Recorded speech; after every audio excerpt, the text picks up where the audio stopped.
என்ன காரணத்தினால இயூபிடி வரலாம்? காரணங்களை ரெண்டு விதமாக பிரிக்கலாம். ஒன்று நேச்சர், இன்னொன்று நர்ச்சர். அதாவது இயல்பான காரணங்கள், ரெண்டாவது நாம வளர்ந்து வர விதங்கள். முதல்ல நேச்சுரல் காசஸ் என்னென்னங்கிறத பார்க்கலாம். அதாவது உங்களுடைய ஜெனட்டிக் ஃபேக்டர்ஸ், உங்கள் ஃபேமிலியில் யாருக்காவது மூட் டிஸார்டர் இருக்கிறது, வேறு யாருக்காவது க்ளோஸ் ரிலேட்டிவ்க்கு பர்சனாலிட்டி டிஸார்டர்ஸ் இருக்கிறது.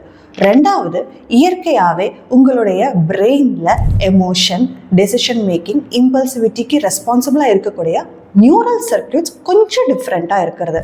மூணாவது முக்கியமான ரீசன் உங்களோட மூட் சேஞ்சஸ்க்கு ரெஸ்பான்சிபிளாக இருக்கக்கூடிய செரட்டோனின் செக்ரேஷனுடைய அளவு கொஞ்சம் டிஃப்ரெண்ட்டாக இருக்கும். ரெண்டாவது காரணம் நர்ச்சர், அதாவது நம்ம வளர்ந்த விதம் சார்ந்த காரணங்கள். அதுக்கு பல காரணங்கள் இருக்கலாம். ஒரு சில முக்கியமான காரணங்கள் என்னென்னா, number 1 sexual abuse, number 2 chronic neglect and abandonment, number 3 அவங்க வளர்ந்து வரும்பொழுது அவங்களுடைய பேரண்ட்ஸ் எப்போவுமே சண்டை போட்டுக்கிட்டே இருக்காங்க, அதை பார்த்தே வளர குழந்தைகள். இன்னும் சில பேர் என்னென்னா, அவங்களோட ஃபேமிலி மெம்பர்ஸில் யாராவது தவறான கோப்பிங் மெக்கானிசத்தை கன்சிஸ்டண்ட்டாக ஃபாலோ பண்ணிட்டு வந்தாங்கன்னா அதை பார்த்து வளரும் பொழுது இந்த மாதிரி விஷயங்களுக்கு எக்ஸ்போஸ் ஆகிறாங்க. நாம் தெரிஞ்சுக்க வேண்டிய விஷயம் என்னென்னா, காரணம் எதுவாக வேணாலும் இருக்கலாம், இதுக்கு ட்ரீட்மெண்ட் இருக்குது. Solution is available. Significant amount of ரெக்கவரியும் கண்டிப்பாக பாசிபிள் தான். So please do consult a psychiatrist for help.